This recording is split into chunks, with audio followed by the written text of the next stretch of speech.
Howdy, folks, and a great big welcome to each and every one of you. Well, last week I was either sanding too hard or playing too much banjo, and I took a little chunk out of the end of my thumb. It's healing up again, but I can't claw hammer with it, so I thought I'd try finger picking the banjo this week. I'm gonna try playing an old song that was written many years ago by a gentleman whose name was William Joseph Hill, and everybody called him Billy Hill.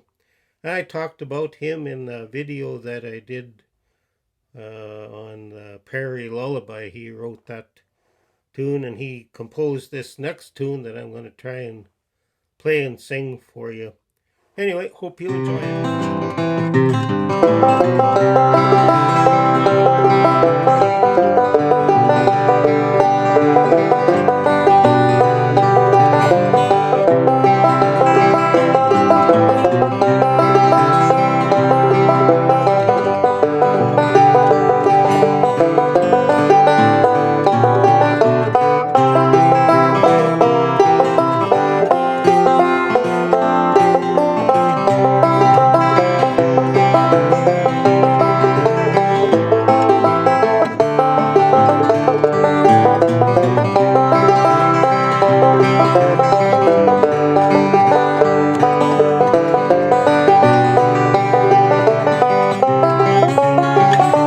There's an old spinning wheel in the parlor, spinning dreams of the long, long ago. Spinning dreams of an old-fashioned garden and a maid with her old-fashioned bow. Sometimes I can hear her in the twilight at the organ softly singing Old Black Joe. There's an old spinning wheel in the parlor, spinning dreams of the long, long ago.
That song's been recorded many times.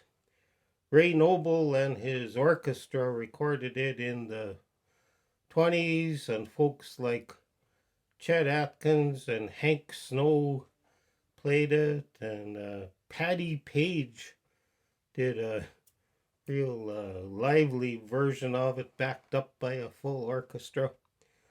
The Bluegrassers took it over and turned it into a banjo tune that they used to play at contests long ago. Anyway, hope you enjoyed the song, and now is the time that I'm going to do a little Bible reading. So for those of you folks who aren't interested and don't want to hear reading from the Bible, now's the time for you to turn the video off. I'll say adios and see you next time. Meanwhile, here's a reading from the book of Hebrews, chapter 10, towards the end of the chapter, verse starts at 19.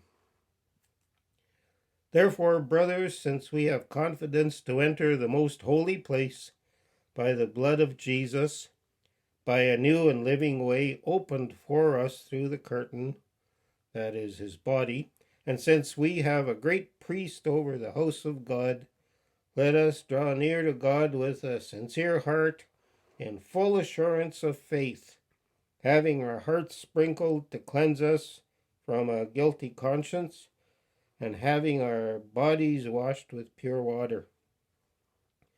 Let us hold unswervingly, there's a word that you don't hear every day. Let us hold unswervingly to the hope we profess, for he who promised is faithful. And let us consider how we may spur one another on toward love and good deeds. Let us not give up meeting together, as some are in the habit of doing, but let us encourage one another, and all the more as you see the day approaching. This is a great passage because it encourages us to, or followers of Jesus, to get together, and you don't have to go to church and follow strict guidelines and regulations. You can get together in each other's houses and enjoy a cup of coffee, and going to church is great too. And I think Paul wrote Hebrews. He encourages us to get together as fellow believers, and he said do it even more as you see the day approaching. And what he was talking about was the time when Jesus returns again, and boy, do I see the day approaching, considering some of the things that have happened over the last few years. Things aren't getting better in this world. But we shouldn't focus on that. We should focus more on what Jesus did for us and what he does for us every day and what he's going to do when he returns again. So, great passage full of hope. Anyway, I hope you enjoyed the song and the reading. God bless, and we'll see you down the road.